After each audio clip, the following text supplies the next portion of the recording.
At any rate, we're going to get back into our look tonight at Ezekiel 38 with a preliminary view of Ezekiel 37. Before we do that, however, a couple of articles that I'd like to quickly go over. That all of these things, I think, certainly are um, part and parcel to Bob says to adjust the camera angle. That's feel good. Okay. Part and parcel to what we're seeing. That's all leading, I believe, to the second coming of Jesus Christ. They're all part of the confluence and the convergence of all the signs and wonders and evidence that we have throughout the scripture of his second return and our second coming. So that's why we go over these reviews. So one of the things that we talk a lot about is the coming famine and the growing famine throughout the world, how that's escalating, particularly now in places like Africa and other places that's being affected by weather conditions. And of course, the war in Ukraine, with both Russia and Ukraine being big producers of wheat and corn and so forth, that's been virtually cut off, at least in Ukraine. And in the Netherlands, they have cut out or reduced their crop sizes by 30%. And they've done that because of ESG requirements. Environmental social governance are all part of this new woke uh, Marxist environment that we're in. So it's just kind of crazy. And so, as well in the United States, of course, we've always been probably the main breadbasket, but we've got a lot of things confronting us. And here's an article that, and we've talked a lot about different things and the cost of fuel and the cost of fertilizers and the accessibility to transportation and so forth. But here's one, and we talked a little bit about this last week, but here's one entitled Farmers Warn Dust Bowl Conditions Could Return, Creating New Food Supply. And of course, there was a Dust Bowl in this country, what, in the 1930s, I think? And here's one that an article that says our food prices aren't just going up because our leaders pumped way too much money into the system. All over the world, crops are failing, and that includes right here in the United States. Earlier this year, CNN warned that we are in the midst of the worst food crisis in modern history. And so obviously it's just a matter of time before those chickens come home to roost and it affects us at the grocery store and so forth. And so we really need this to be an extremely successful year for our farmers. Unfortunately, that just isn't happening in much of the country. In fact, one wheat farmer in Oklahoma says that his farmer is experiencing, quote, the most severe drought I've ever seen. Looks can be deceiving. Rolling wheat fields may appear green and lively to passing drivers, but the farmers who planted the fields see a different story playing out as their crops die off and blow away.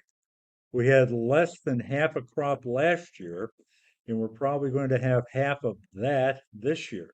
It's terrible, said 75-year-old Burlington farmer Keith Tisling. We're in the most severe drought I've ever seen.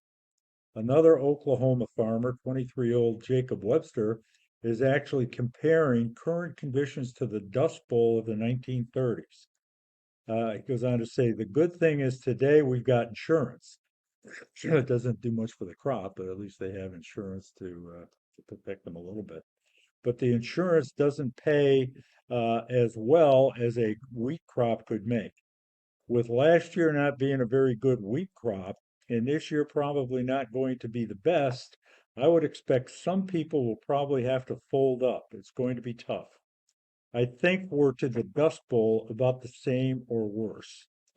We've been warned for a long time that Dust Bowl conditions would return to the center of the nation. Now it has happened. And goes on to say, of course, farmers in the U.S. are not the only ones that are dealing with extreme drought. In Spain, endless drought has severely damaged more than 3.5 million hectares, which is similar to an acre of crops. Southern Europe's farmers are facing a crop crisis. Irreversible damage has been done to more than 3.5 million hectares of crops. Crops are failing all over the planet right now, and this comes at a time when global food supplies have been getting tighter and tighter. As a result, hunger is on the rise. In fact, last year, the number of people facing, quote, acute hunger increased to more than 250 million people. If you still have plenty of food to eat, that's wonderful. Others are not so fortunate. As you read this article, there are 45 million precious souls around the world that meet the technical definition of being, quote, on the brink of starvation. Conditions are particularly bad in Africa. In West Africa, it's being projected that there will be 48 million people without regular access to safe and nutritious food this summer.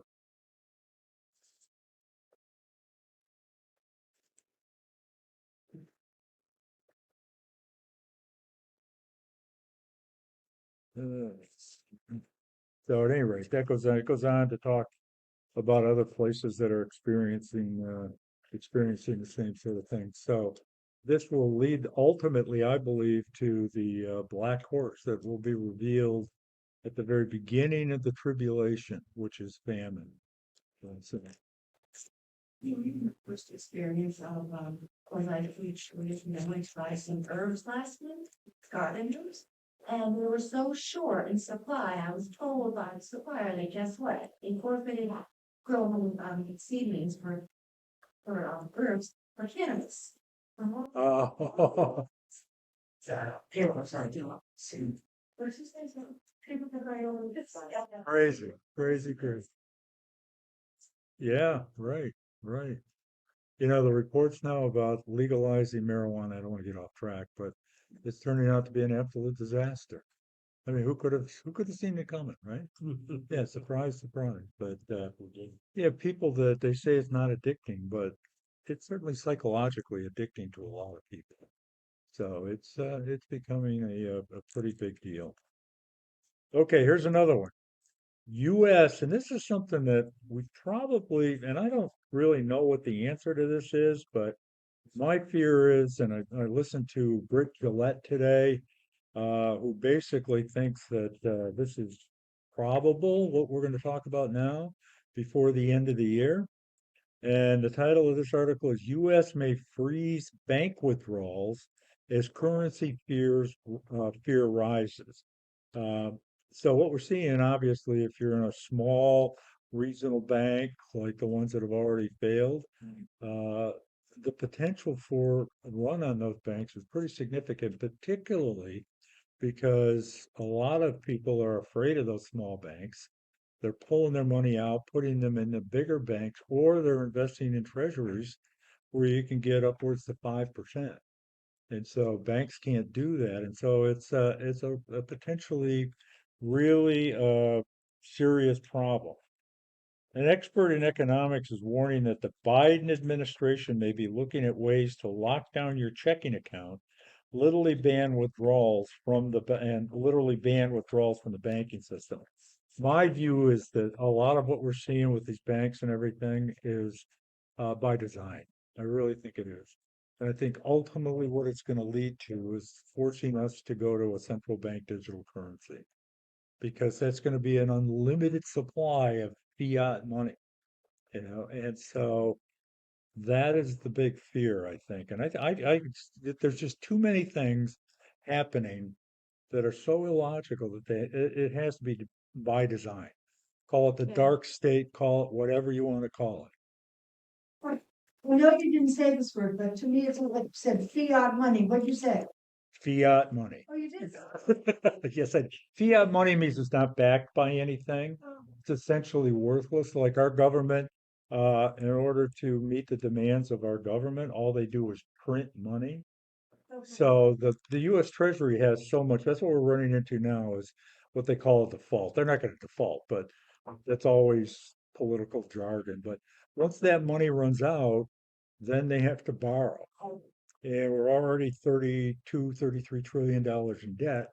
And so they want to borrow more and more and more. That's fiat money. Whereas at one time our currency was backed by gold. Now it's not backed by anything. So Missionaries from Valley in Africa, what are we doing for them? well, we're okay right now. I mean, it's just I'm not sure I understand what you mean by that. You said about famine in Africa or something? Oh yeah, famine in various places. So uh yeah, that's a good question. I really don't have an answer to that. I'm sure that they're being taken care of, but again, if you're a missionary in a place in some places in Africa, things could be kind of tough. Yeah. Okay. So We'll all be eating bugs. yeah, there was a thing on one of the stations last night about My that. salad, I sat there eating a lot of bugs and pollen today. The teams Biden has installed in power in the federal government already have moved to force you to buy an electric car, limited the kinds of appliances you can buy, censored the questions you can raise about fair elections, and much more. Now, the next step could be your bank account, according to hedge fund manager and macroeconomic expert Hugh Hendry. He said the moves away from the U.S. banking system, which recently has seen several institutions fail, is justified. The report explained Hendry says a future decline in the M2 money supply, which is money that goes into bank accounts, that's deposits, which is in part tracks money in liquid checking accounts, would convince the U.S. government to step in and prevent citizens from taking their capital out of the banking system. And what this fellow I listened to, Britt Gillette, said is he thinks that within the next several months, we'll probably see what they call a bank holiday, like they had in the 30s before the Great Depression, which is where they simply locked down all the banks. So the question is, what do we do? And, should we have some cash on hand? Probably not a bad idea. Not the safest thing in the world, but, if you got to have some means of going on for a short period of time anyway. So things to think about. Sometimes it's kind of relevant to panic. I would recommend you panic. You've seen the biggest waterfall decline in M2 right now. M2 is deposits, not loans. So if people aren't depositing their money in banks, that's a tremendous strain on the system. That's deposits fleeing the system and going into money market funds. That could reach a crescendo where the Treasury and the Fed may have to come in and actually restrict your right as a U.S. citizen to pull money out of the U.S. banking sector. And so, as these smaller banks collapse, the federal government's not going to be able to refund or to replace what's been lost. They're not going to be able to do it for long. And so that essentially something like this tying up the money is a perfect opportunity for them to say, let's just go ahead with central bank digital currency. And we've talked about that. That's when our freedoms are gone because they'll be able to monitor and track everything we do. So Even if you're insured, each bank account is insured for at least 200,000. 250 So if you're actually, less yeah. than that, won't you Yeah, be well, it's only safe in any bank? 130 billion in the FDIC right now, which sounds like a lot.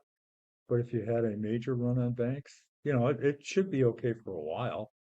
Yeah, people, if you have bank accounts and accounts, be it checking accounts, savings accounts, money market accounts, even CDs, that if there is a collapse or an economic catastrophe of some kind, the FDIC will deposit up to $250,000 per account, as I understand it.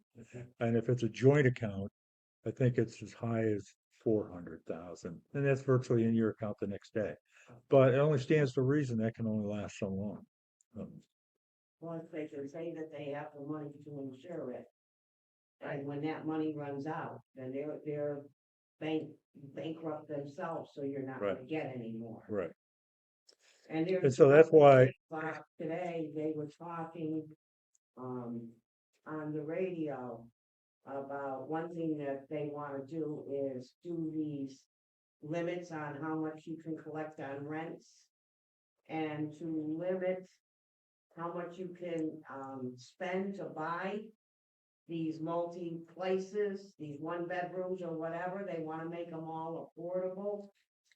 So they're talking about limiting how much you're gonna be able to charge for rent, so it's not gonna be feasible for them to make money. yeah, it's everything that's coming unglued all at the same time. Commercial real estate is the next major shoe to fall. Right now, occupancy rates on average throughout the country probably less than 45%. And during just normal times, they're usually 80 to 90%. You take a building like an office building in New York City, where now most of your, or at least let's say, I don't know, 50% of the employees are working from home. They don't need all that office space, but yet they still have to pay for it. And there's already been a couple of major buildings that have just been abandoned, 80, $90 million buildings that are just standing there. So that's going to be another shoe to drop. Robert, um, I don't know how many people know about this, but this is a joy in the economy. The state of Connecticut has $20 million, and for first-time home buyers, they will give you $50,000, and you will have to stay in the house for 10 years. And it's forgiven money. Yeah. My niece just bought a house, my grandniece just bought a house this last week with $50,000 of state money. I don't know if it's federal or, but it's state. And it's available for anybody that never owned a house. And all she has to do is take $1,100 to the closing. And she bought a house for $283,000. Yeah, crazy. It's available. That brings me to this next article, and we'll finish with this one. I've got a couple more, but I'll just read the headlines on this. But here's one, and we talked a little bit about this last week. The injustice of Biden's equity agenda. In a move that has critics crying socialism, the Biden administration created a new policy that will raise mortgage fees on low-risk buyers so high-risk buyers can pay less.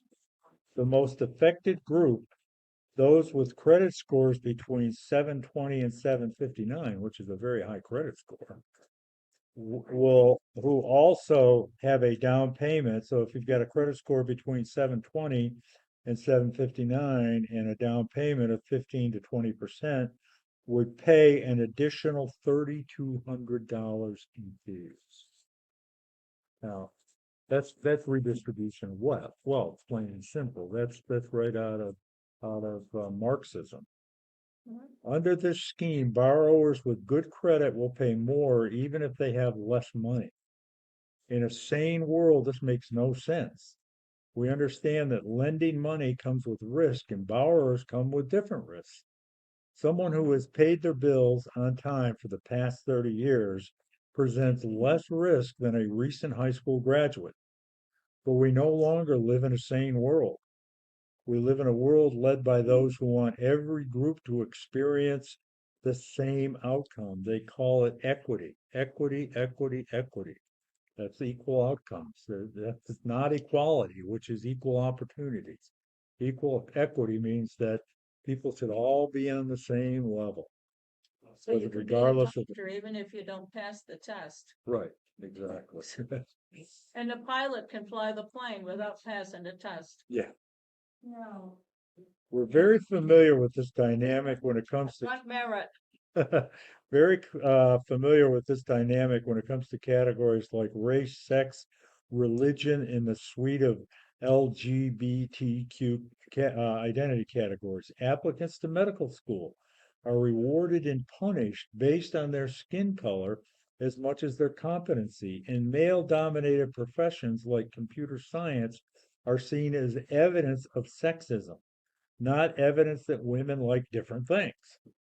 The Biden administration's new mortgage fee policy is just an extension of this logic as they attempt to, quote, level the playing field so those with bad credit will have the same outcomes as those with good credit. However, is that this playing field should not be leveled. We do not want to live in a world where responsible people are treated the same as irresponsible people. Modern sensibilities reject the idea that human nature is inherently sinful, but acknowledge that the world is broken. Why is it broken? Because of our sin natures. But people reject the idea that people are inherently sinful. Since their starting assumption is that there's nothing wrong with people, they blame the bad things people do on, quote, systemic injustice, like white supremacism. And our good president the other day during a commencement speech at Howard University said the biggest uh, terrorist group in this country are white supremacists. That was our president during a commencement speech at a predominantly black university. Well, he should And look why in did the he do it? mirror. Pardon He should look in the mirror. me? Yeah, We'll see the biggest white supremacists. it's just crazy. Okay, so Art. that's what we're dealing with. And here's an article, I won't go into it now, but it's titled Nationwide Campaign to Deplatform and Harass Christians from Public. I don't know if you saw this, John, or not, but PETA is now going to use Chat GPT to write a new Bible. And I think they've already done it, if I'm not mistaken. And, To what? pardon me? Yes. Right, PETA, People for the Ethical Treatment of Animals, has used or is using Chat GPT, and they just simply gave it a command. Please write a Bible that includes equality for animals or whatever their platform is. Scary thing It's- is about 10 minutes. Pardon me? The scary thing is it'll take about 10 minutes. Yeah. GPT to do. Right, right. Serious. And so that's another thing. We haven't talked much about AI, but we're rapidly getting toward singularity, which is where the machines are as smart as people. And when they get to the point where they're smarter, and by the way, this is really, really weird stuff. But I was listening to Britt Gillette, I think he was the one today, talking about AI and how they are rapidly reaching the point where artificial intelligence can interpret your thoughts. I was listening And to it is mind-boggling. that. There are. I mean, just think you just take it out to its logical conclusion that they can read everything you think. Well, some of us are in big trouble if that happens. But it's just really We have to censor our thinking. yeah, that's the trajectory we're on. And I would say this as another piece of evidence that we're getting so close to the end of the age is the technology that is needed for the Antichrist to introduce his one world system, his one world economic system, his one world government, one world religion that already exists. And I don't believe, this is just me talking, I've heard others say the same thing. That's not an original thought, but I can't see how God is going to allow humanity to reach and to exceed that level. So everything that we need or everything that he needs right now is in play. So just everything that they're doing to improve and to enhance artificial technology is it's people like even Elon Musk is saying how dangerous it is, and I think the founder of Chat GPT, if I'm not mistaken, testified before Congress either today or yesterday, and strongly encouraged them to put up some guardrails to prevent this from getting out of control. It's kind of like, and I'm not a Terminator movie fan, but everybody equates what's going on to the Terminator, where the machines will literally take over, and so just one more They thing. claim other countries will know anything about us, there are no more secrets with that. Yeah. How many other countries? All the countries, anybody that wants to, can look it up. And that's the other thing is that everything about us is known. You know, our cell phones are not, they're not private. No. You know, they're able to record us and to video us. They everything that that they need to control our lives is already there. They have it. It's there to be for the switch to be turned on. So, with that good piece of news, let's move on to Ezekiel. Hmm. And we started with this last week.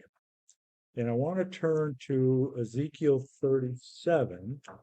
Last week we got through 36. And I think it's something that that we really ought to pay attention to is really what's going on in Israel. Turn to Psalm 83 real quick and leave back. We'll come back to Ezekiel 37 in a moment. But Psalm 83.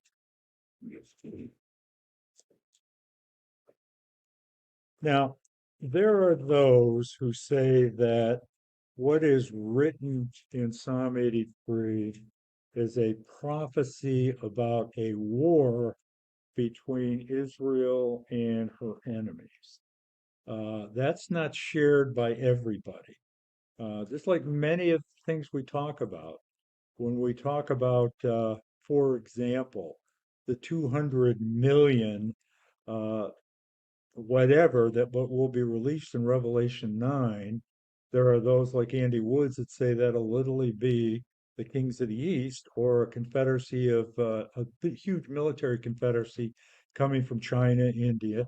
But others say that it's probably some sort of demonic being that will just come out and persecute people. So a lot of these things, we're just going to have to wait and see how they actually play out. Because in my view, as I read through Psalm 83, I'm more inclined to agree that it's a lament that Aspa, the writer of Psalm 83, is recording.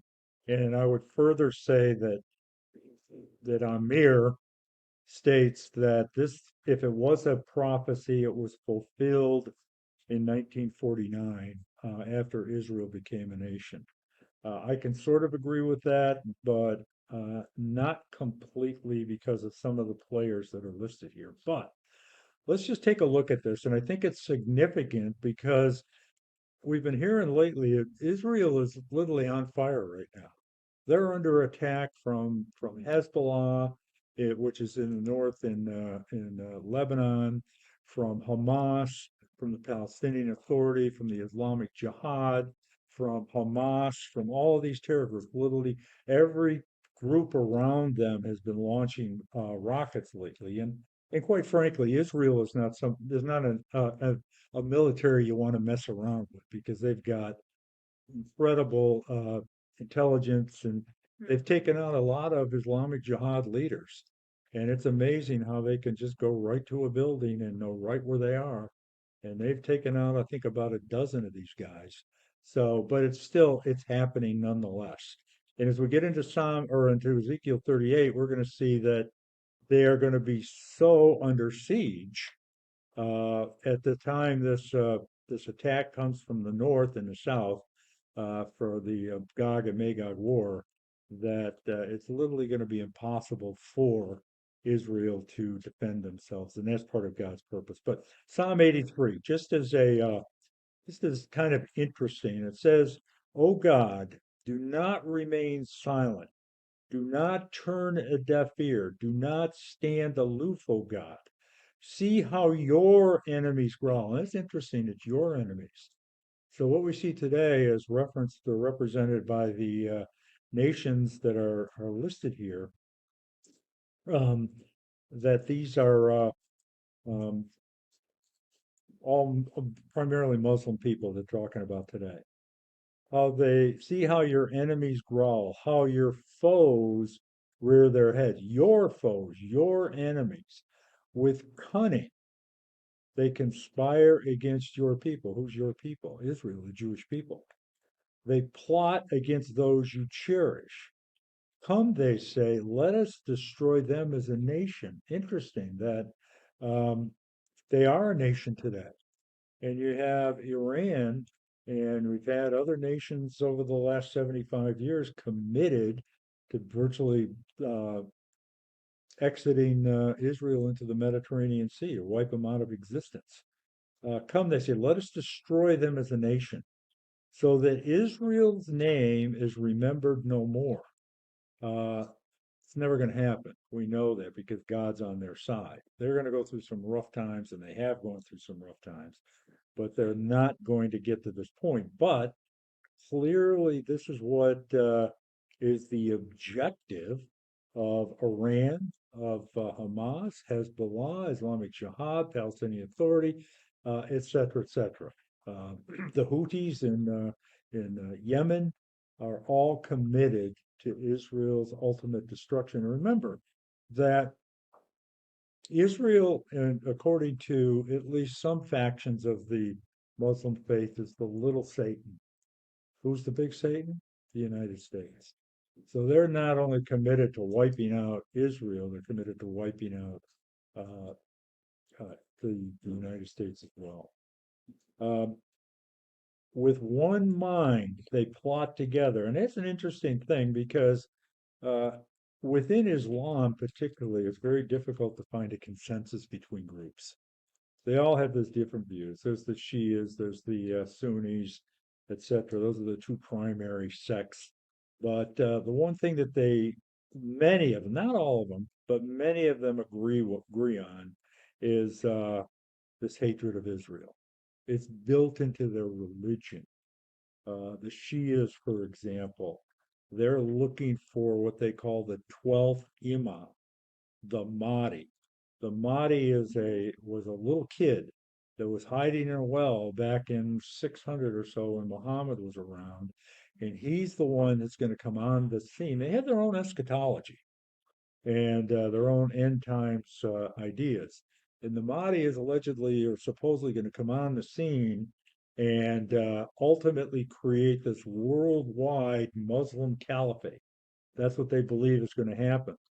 But they also believe that before that occurs, it's their job, particularly the Shias, to create disorder and chaos and war in order to prepare the way um, for the Mahdi to come. And there are many in the Islamic faith right now that thinks the Mahdi is about ready to come. Just like we think Jesus is ready to come. They have this idea that this Mahdi is going to come. It's kind of an imitation, if you will, just like the Holy Trinity, the Father, the Son, the Holy Spirit. It's kind of akin to Satan, Antichrist, and the false prophet. You have these two different trinities that play, and same with some of the beliefs that the Muslims have. Interestingly, that as you read through, and we all know this because that's what we do a lot, spend a lot of time doing, is our Bible is full of prophecy. It's full of fulfilled prophecy, that things that have occurred exactly as have been prophesied. So we have the confidence that what is yet to be fulfilled, based on the evidence of fulfilled prophecy, will ultimately transpire. There's no prophecy in the Quran. Why is that? Because it's not divinely inspired. But you have 1.2 or 3 billion people around the world that follow this false religion. That's interesting too, which if you think about it, the way the gospel is spreading in places like Iran, uh, you talk about a mission field. Man, if you suddenly hear about Jesus and all you've ever heard is you're just familiar with fear and Sharia law, and if you live in an environment like that, if you're in a place like Afghanistan where there's still stoning and executing and all the horrible things they do, that the gospel would have to be pretty good news in places like that. Whereas in our country, we have everything. It's tougher. We don't need God. I mean, it is a juicy bank account, a nice job, a good car, nice home. I have everything I need, but not the case everywhere. With one mind they plot together. They form an alliance against you. The tents of Edom, Edom representing Jordan, and the Ishmaelites. The Ishmaelites are the descendants of Ishmael. They've essentially migrated and moved into the area of Saudi Arabia, the Arabian Peninsula. That's who the Hagrites are. Now, we know that Israel right now uh, has pretty good relations with the Emirates and some of the other nations, and possibly even Saudi Arabia, although we know Saudi Arabia has recently met with China and is negotiating with Iran. So, but these are the enemies that amazing. Think about this. Way back when this psalm was written, we're seeing this today. Moab, also Jordan. Hagrites, those are the descendants of Hagar. And we know she was an Egyptian handmaid. So that Ammon, Amalek, Philistia. Okay, so those are Philistia represents Gaza. That's where they primarily moved to. The people of Tyre. Tyre is Lebanon, which is where they currently have, it's estimated, as many as 200,000 rockets pointed at Israel. Even Assyria has joined them to reinforce Lot's descendants. Do to them as you did to Midian, as you did to Sisera and Jabin over the river Kishon, who perished at Endor, who became like dung, etc., etc. But the point is, as we read this, and we'll just go on a little bit, make them, and I'm in verse 13, make them like tumbleweed, my God, like chaff before the wind. You know, how great it would be if that were to happen for Israel, not to have to worry about 800 rockets being lobbed into their country. As fire consumes the forest, or a flame sets the mountains ablaze, so pursue them with your tempest and terrify them with your storm. Cover their faces with shame, Lord, so that they will seek your name. May they ever be ashamed and dismayed. May they perish in disgrace. Let them know that you, whose name is the Lord, that you alone are the most high over all. So there's an objective here with what Aspa is writing, that they all come to know God ultimately. So we see this, and like I say, there are those that say this represents a possible pre-Ezekiel 38 war. I don't see that happening. Certainly, they're engaged in skirmishes with the Philistines, or those in Gaza, Hamas and others, and in Tyre, Lebanon, and we'll see in other places as well. It's not so much from Moab or Edom, because they have a peace treaty with Jordan, not with the Hagrites, because they've had a peace treaty with Egypt for the last 30 years or so. So it's just interesting to see. It's a demonstration again of how the world is so against Israel. So before we get into chapter 37, what this is about is the rebirth which we've seen in our lifetime of the nation of Israel. The most significant, I believe, important prophecy in all of the Bible. Just think about the Jews back in AD 70. Titus, a Roman leader, came in and destroyed the second temple, destroyed it to the point where not one stone was left on another, which is exactly what Jesus had prophesied. Remember during the Olivet Discourse, and there was another occasion as well, when Jesus was speaking to his disciples, and they were marveling. They were on the Mount of Olives, and you can see the temple. You can see the temple from the Mount of Olives. It was a phenomenal structure that Herod had over like a 50-year period, brought to almost like one of the seven wonders of the world at the time. And they were just marveling at how magnificent it was. And Jesus said, I tell you, not one stone will be left on another. And that's precisely what happened some 37 or 38 years after that, when the temple was destroyed by this legion of Romans. And then it's stated that there was actually gold in the between the stones that made up the temple, And so the Romans actually pushed them all over in order to be able to scrape that gold out, which again fulfilled that amazing prophecy that Jesus had, or that Jesus had given. And it happened just a couple of decades after he actually gave it. In addition, they took the Jews that were in Jerusalem at the time and virtually scattered them throughout the four corners of the earth. Some of them went into slavery. Some of them were just fleed out of fear. 1 million of them were actually killed. But that began in earnest. Actually, it kind of started after the Babylonian captivity, but it really, the diaspora, the dispersion of the Jews throughout the world took place at that time. And then there was another revolt in 135 AD, what's called the Bar Kokhba revolt, uh, which was also in Israel. By that time, obviously, the temple had been destroyed. There was a fellow by the name of Simon Bar Kokhba, who was a Jew who fought against um, Romans for quite a while before they were finally defeated. And the leader at that time of Rome that had control of Israel was a fellow by the name of Hadrian. He hated the Jews. And what he did after that 135 um, uh, revolt renamed Jerusalem Palestina. And he did so as an insult to the Jews because he named it Palestina after their archenemy, the Philistines.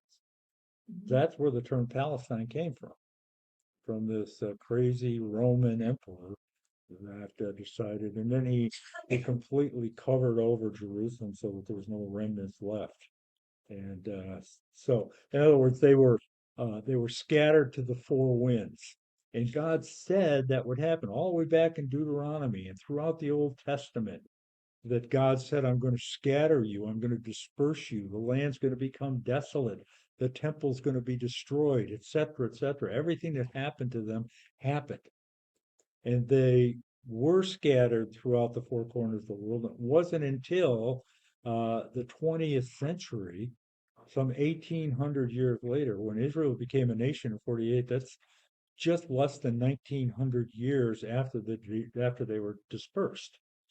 And so, but God said, he said in Jeremiah, he said in Isaiah, he said in Ezekiel, he said in Deuteronomy, he said in virtually most of the Old Testament books that he would ultimately bring them back into the land.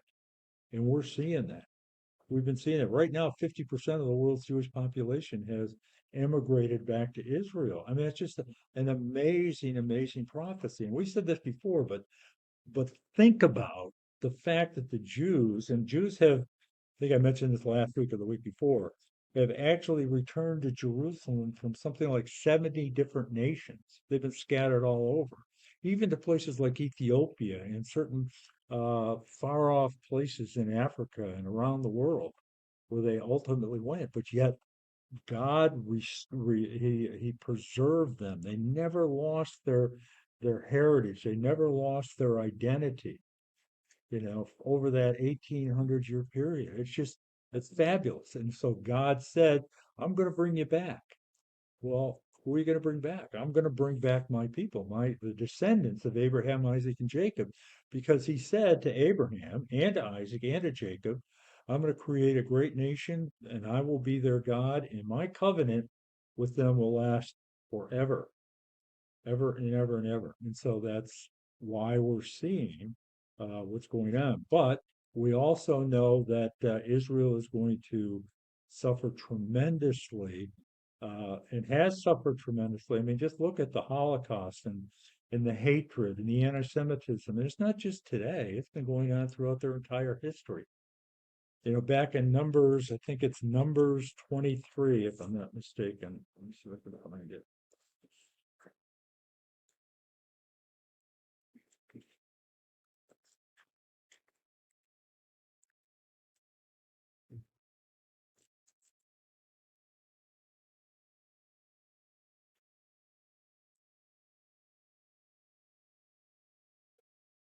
let's-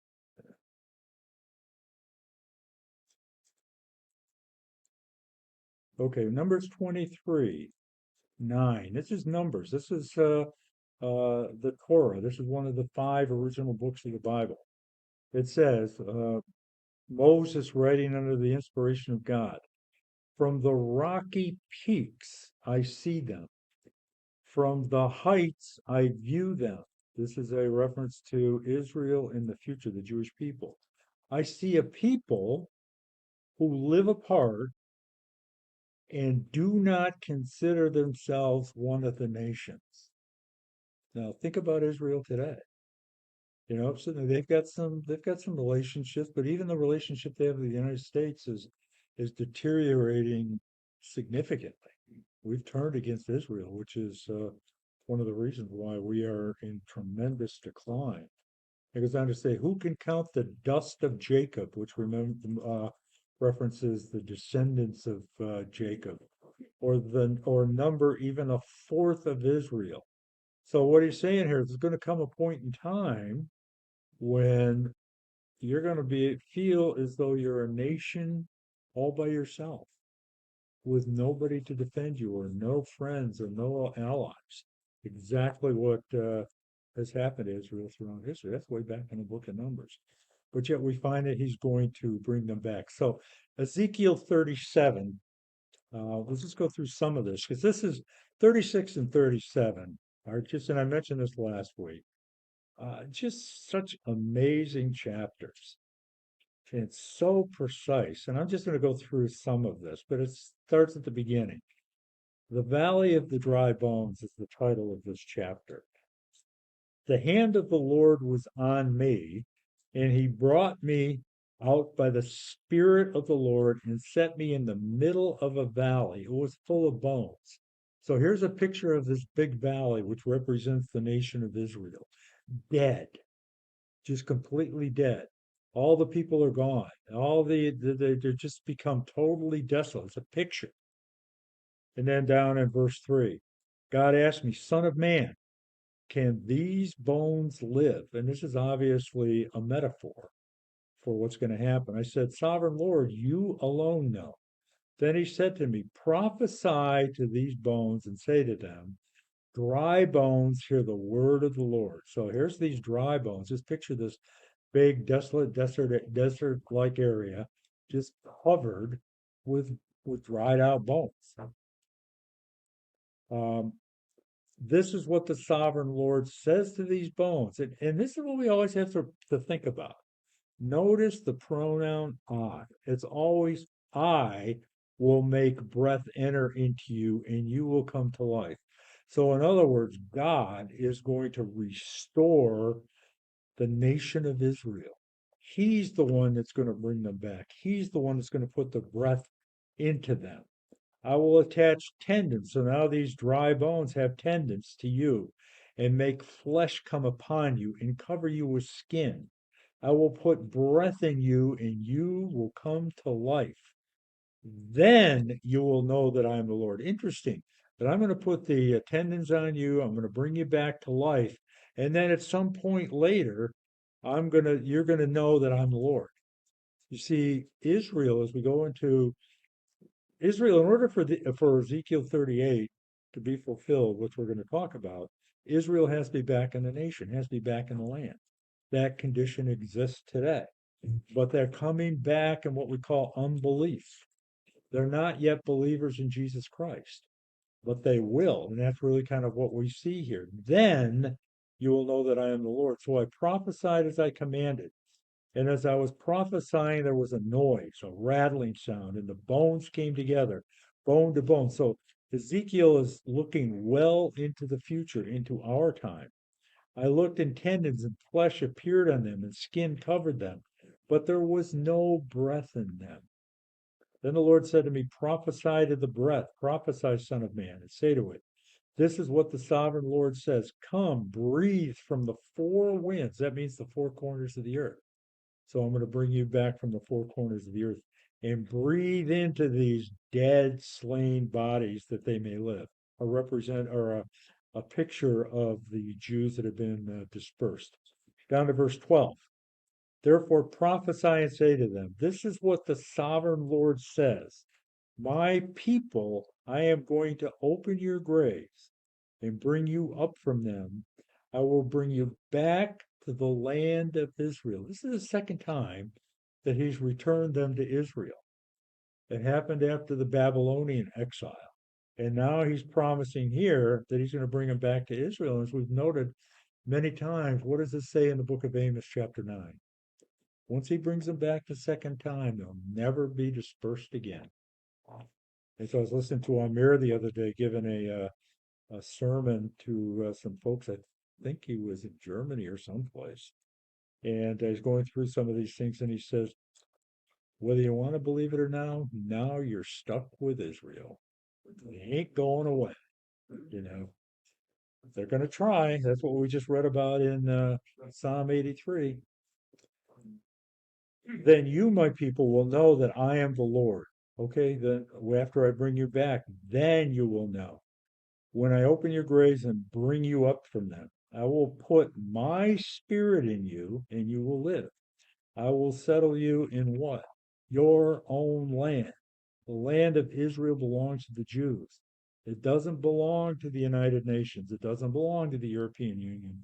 The United States has no business telling Israel what to do with with their land. God gave it to them. Then you will know that I'm the Lord and I have done it, declares the Lord. Then go down to verse 19. This is what the sovereign Lord says. I'm going to take the stick of Joseph, which is in Ephraim's hand, and the Israelite tribes associated with him, and join it to Judah's stick. Because at this point in time, Israel was divided into two kingdoms, the northern kingdom and the southern kingdom. So now God is prophesying he's ultimately going to make them one again, which of course is what we know and see today. I will make them into a single stick of wood, and they will become one in my hand. Verse 21. And say to them, this is what the sovereign Lord says. I will take the Israelites out of the nations where they have gone. Didn't say when he's going to do it. And it was 1800 years afterwards that he started to bring them back. And so when you see Jews returning to Israel today, it's God that's motivating them to do it. I will gather them from all around the world and bring them back into their own land. Exactly what's happened. This is why this is such, the rebirth of Israel now 75 years ago is such an amazing, amazing prophecy. I will make them one nation in the land and on the mountains of Israel. There will be one king over them, and never again will there be two nations. Will two nations or be divided into two kingdoms, so that one king is a reference to the Lord Jesus Christ during the millennial kingdom. They will no longer defile themselves with their idols or vile images or any of their offenses. And we know that idols is not just Baal and Molech and things like that. It's anything that we put or anybody puts before God is an idol. But those are going to go away for Israel. I will save them from all their sinful backsliding, and I will cleanse them. They will be my people, and I will be their God. You can go all the way back to Genesis 12 and read this exact same prophecy that he will be. Now, is Jesus Christ the God of Israel today? No, he's not. But he will be. There are some Jews, obviously, that have accepted him, the majority have not. My servant David, and when you see David, you can go back into Genesis and other places, and Jesus is always referred to or often referred to as the son of David. He's in the lineage of David. Read in Luke that he will ultimately sit upon the throne of his father David. So David will be king over them, and they will all have one shepherd. They will follow my laws and be careful to keep my decrees. Now, there are those who say, and I'm not saying they're wrong, I have no clue, but they're saying this could literally be David, and that one shepherd could be the Lord Jesus Christ, or Jesus could be David. Well, the time will tell. We'll know when it happens. I do believe that David will play a very significant role, obviously, during the 1,000-year reign. They will live in the land I gave to my servant Jacob. So way back in the time of Abraham, Isaac, and Jacob, And when he says, I gave to Jacob, he merely reiterated or repeated the promise to give the land of Israel, or what was at that time Canaan, to the Jewish people, to his descendants forever. So the land is still theirs. It's never changed. The land where your ancestors lived, they and their children and their children's children will live there forever. And David, my servant, will be their prince forever. And I believe that's clearly a reference to Jesus. I will make a covenant of peace with them. It will be an everlasting covenant. I will establish them and increase their numbers, and I will put my sanctuary, that's his temple, among them forever. My dwelling place will be with them. So Jesus is going to literally, he's going to be on the earth during the 1,000-year reign, residing with the Jews and the Gentiles, everybody on the earth, with us and our reconfirmed or our brand new incorruptible bodies. We're going to be here too, ruling and reigning with Jesus. So he's going to be in the midst. And I just read in Isaiah, just again, a couple of days ago, that I think it's around Isaiah 65, maybe 66, somewhere around there, that he will hear our prayers before we even utter them. So he's going to be right there to answer anything and everything during that time instantaneously. Then the nations will know that I, the Lord, make Israel holy, for my sanctuary is among them forever. So again, these are all prophecies that we have been literally watching come to fruition over the last several years. Now, I skipped over verse 10 of 37. I probably shouldn't have done that. It's an important one. I prophesied as he commanded me, and breath entered to them. They came to life and stood up on their feet, a vast army. And I think if I'm not mistaken, I could be wrong, but in the Hebrew, that means a mighty, powerful army, which the Israeli Defense Force military is today. So that certainly has come to pass. Then he said to me, son of bone, these bones are the people of Israel, in verse 11. They say our bones are dried up and our hope is gone. We are cut off. So they lost faith. They're being dispersed for 2,000 years. It's kind of hard to think that, yeah, this is all going to happen. If you think the people reading these scriptures 200 years ago or 1,000 years ago would have to have either said this is allegory or Israel is one day going to have to be a nation. And now we actually can look back and say, yeah, that's exactly what's happened. It's happened because that's what God has ordained in his sovereignty to occur. But we also have the great, great privilege of watching this stuff come together. It's amazing. Front So- row seats. Huh? Front row seats. We have front row seats. Yes. Okay, Ezekiel 38.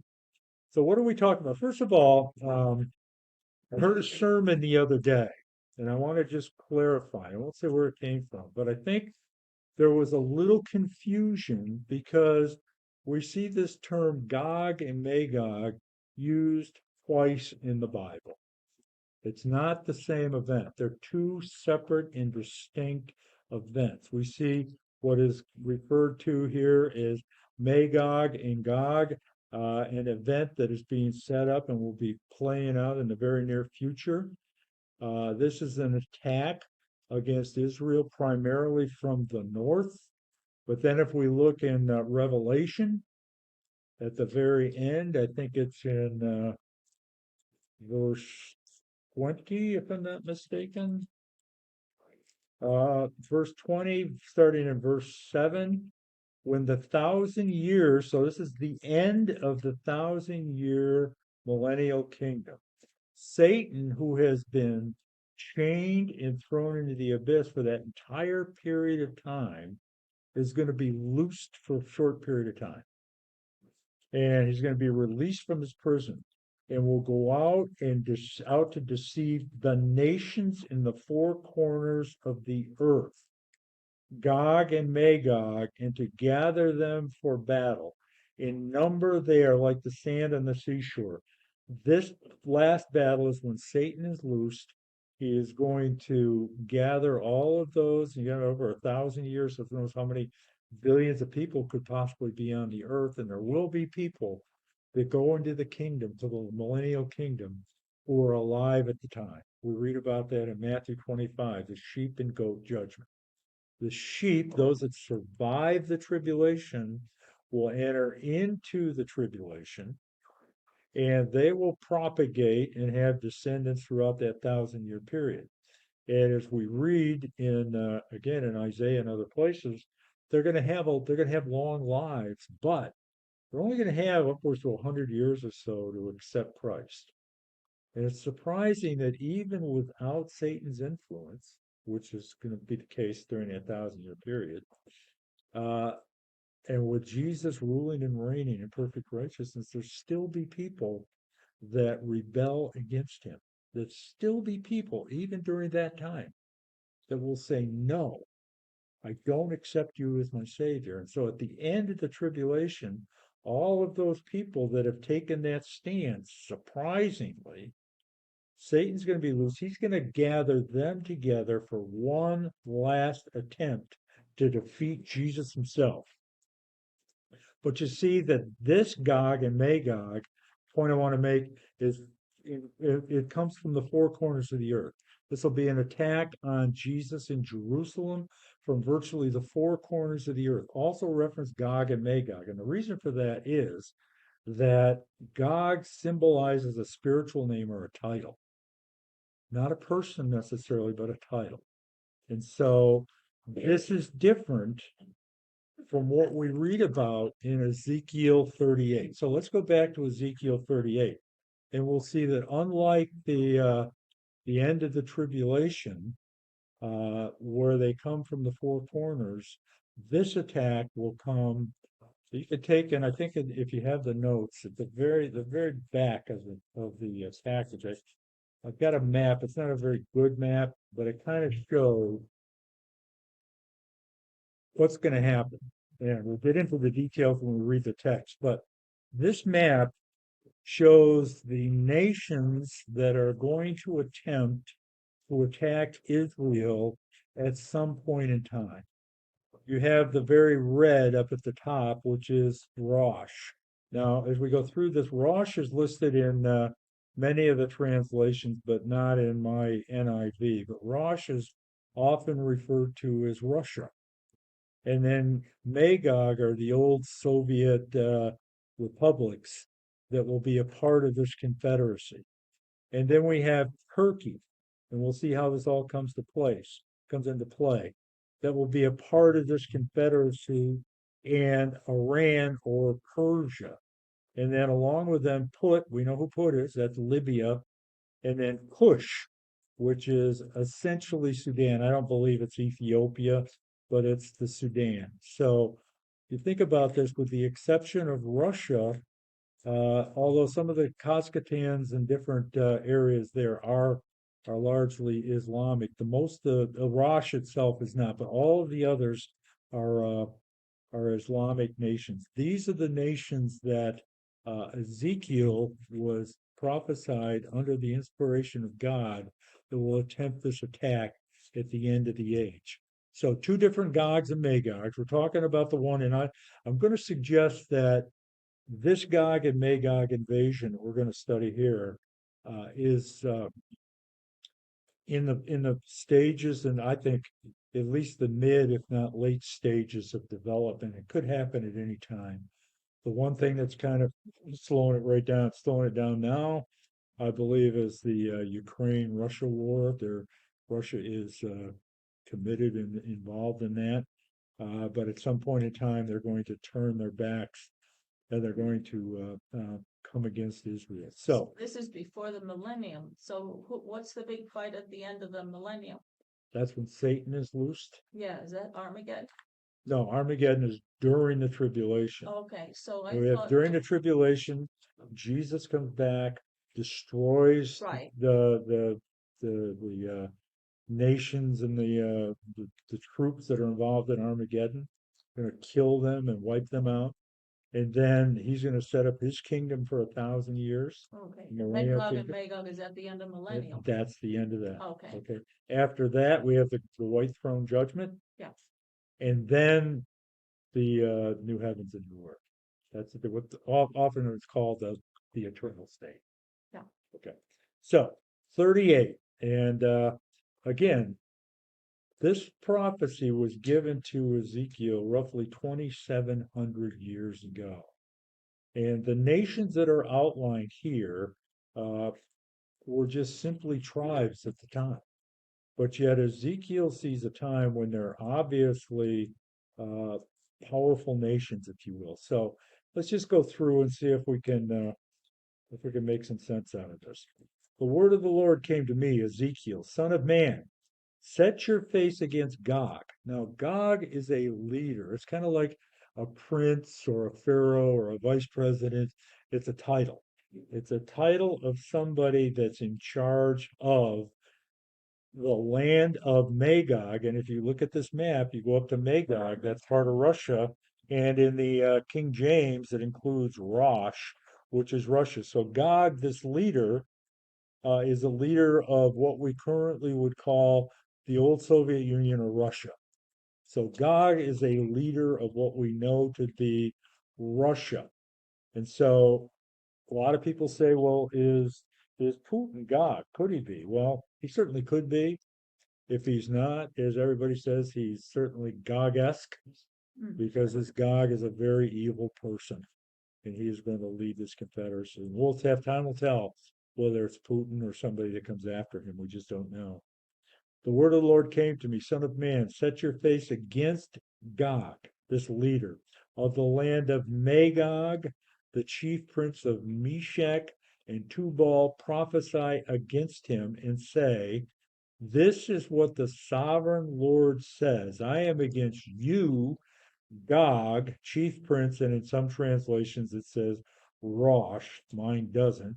But it says chief prince of Rosh, Meshech, and Tubal. Now, Meshech is generally referred to as is known as Moscow, Russia. Rosh is Russia. Tubal is the Tubal River that goes through Russia. So it definitely represents Russia. And it says, this is interesting here. Again, I am against you, God. Why? Why is he against him? Because he's a pagan. And clearly the communists do not believe in God. And so God is against him. So it goes on to say in verse 4, I will turn you around. God says, I will turn you around, put hooks in your jaws, and bring you out with your whole army. So what's being said here is that God is saying that at just the right moment, he is going to motivate Gog, this leader, with his troops from Russia to attack or to move toward Russia or toward Israel to attack them. And if you think about what's going on in Russia or in Israel and Syria, Syria is a very interesting place right now because Syria is the place where Russia, Iran, and Turkey all have a foothold. First time in recorded history. You just can't make this stuff up. And we'll see why that's interesting in just a moment. But God's going to put the hooks in their jaws. And I heard an analogy one time, and I think it makes sense. But what it's saying here is that back in the days of Gog and Meshech and Tubal, when they were just tribes, if they captured another tribe, what they do is they would take these thorns and fashion hooks out of them and put them into their jaws and line them all up, connected to a rope or twine or something. So all you have to do is a little nudge. You got that hook in a little nudge, and you're going to follow who's ever pulling that string.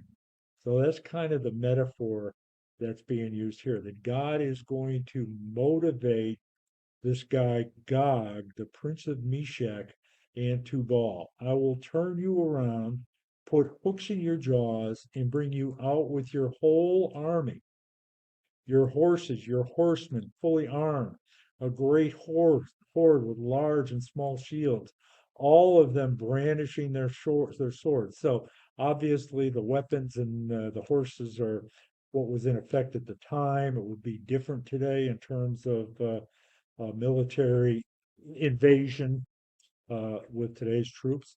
He goes on to say Persia, Cush, Put, will be with God and all the shields and helmets. Now, in 1935, or up until 1935, Persia, or in 1935, Persia became what? Iran. Today it's the Islamic Republic of Iran. So now we have joining Russia, Persia. And just pay attention to the news, how Iran is supplying drones and military supplies to Russia for its war against Ukraine, and how they've developed all kinds of agreements. They're becoming incredibly close, the two of them. And, a lot of this is happening because we, as a deterrent, are so weak right now that these nations like Iran and Russia and China and all these nations are standing up and saying, we don't fear the United States anymore. They're not going to come to anybody's rescue. Look what they did in Afghanistan. They just turned tail and ran. That's why Saudi Arabia is threatening to trade for oil in the Chinese currency as opposed to the dollar, because they're afraid that the United States won't come to their rescue. Just one more thing that's happened, what, 2.5 years with this administration? This satanically motivated administration under the absolute control of Satan himself. There's no other way to explain it. So Persia, Kush, on your map you can see So the Kush is, Persians are not Arabs. pardon me? The But they're Persians not, are they're not, but they're Muslims. They're what? Muslims. Yeah. But you're right, they're not Arabs. So Kush clearly represents Sudan, and a lot going on with the Sudan today. I've got just a couple of articles. There's been almost um, a civil war in Sudan about a year ago or a year and a half ago. It looked like Sudan was going to enter into the Abraham Accords with Israel. No more. And the reason I believe that's true is that Sudan is a part of this confederacy that's going to attempt to move against Israel. Here's an article, Sudan is Kush. Iran is fighting a war on many levels against Israel. Now they are fomenting trouble in Sudan because Sudan, began normalization. And that's what the Abraham Accords are. They're not peace treaties, they're normalization agreements. That's what all these are. Because Sudan started a normalization agreement, which we just talked about, with Israel about a year ago. Also in China and Russia, each wanting the sea land. Sudan is vitally important to Russia because it's on the Persian Gulf. I believe it's the Persian Gulf, and or whatever that is there, the Red Sea. I'm sorry, the Red Sea, and just like with so many different, Russia, China, all these nations desire world dominance, so they want all these ports. And so Sudan is very important to Russia. Russian missionaries or mercenaries have been in Sudan for some time, and likely it's Russia and Iran that are fomenting the revolution in Sudan. So the importance of this is that just a year ago, Sudan was talking about, under their former administration or whatever, of entering into a normalization agreement through the Abraham Accords with Israel. Not anymore. And so we see the influence now in Put, which is Libya, tremendous influence coming from both Iran and Russia, two of the major players in this confederacy that's going to move on Israel at some point in time. I'm just going to read a couple more verses. Persia, Cush, Put. Cush is Sudan. Push is what we know as Libya, and it could include Morocco and some other nations we don't know for sure. With all the shields, Gomer. Gomer. Some thought it was Germany, but more likely it's Turkey with all its troops. And Beth Gomara, as you see here, that's Turkey as well. from the far north. So we have this confederacy from the north consisting of Russia, Persia, Iran, and Turkey. Now, interestingly, you've got some elections going on in Turkey right now, and Erdogan seems to be ahead. Erdogan is he's an Islamist. He's a Muslim hardliner, even to the point where he feels that the dome or that the Temple Mount belongs to the Muslims, and that the Muslims of the world need to take it over. So you've got in Syria now, a presence in Syria, Russia, Iran, and of course we know Iran is doing everything they can. They're behind all of these proxy battles between Hamas and Hezbollah and Islamic Jihad. They're all funded by Iran, which Iran doesn't need any coaxing to move on Israel. They hate Israel. They're determined because of their religious beliefs, the coming of the Mahdi, determined to wipe Israel off the face of the map. So we've got these three nations, and you think about Ezekiel, he didn't see Rosh. That was just strictly the descendants of Magog, who was one of the grandchildren of Noah, that became a group known as the Scythians that migrated up into the north. And you go due north from Israel, you run smack dab into Russia. So we have all of this stuff coming together right now. And most people I listen to, Amir and all the others, think that this is very, very close to very, very, very much on the horizon, this attack. We'll continue next week. Again, I consider, and before we do, there's kind of another hint. So we know Gomer, Beth to Gemara. We'll look at where they all come from in Genesis 10 next week. If you went there, you could see all of these names, and they're names of people that descended from Noah, that ultimately grew into tribes that today are great nations. And so, verse 8, and we'll come back to this next week, says, after many days.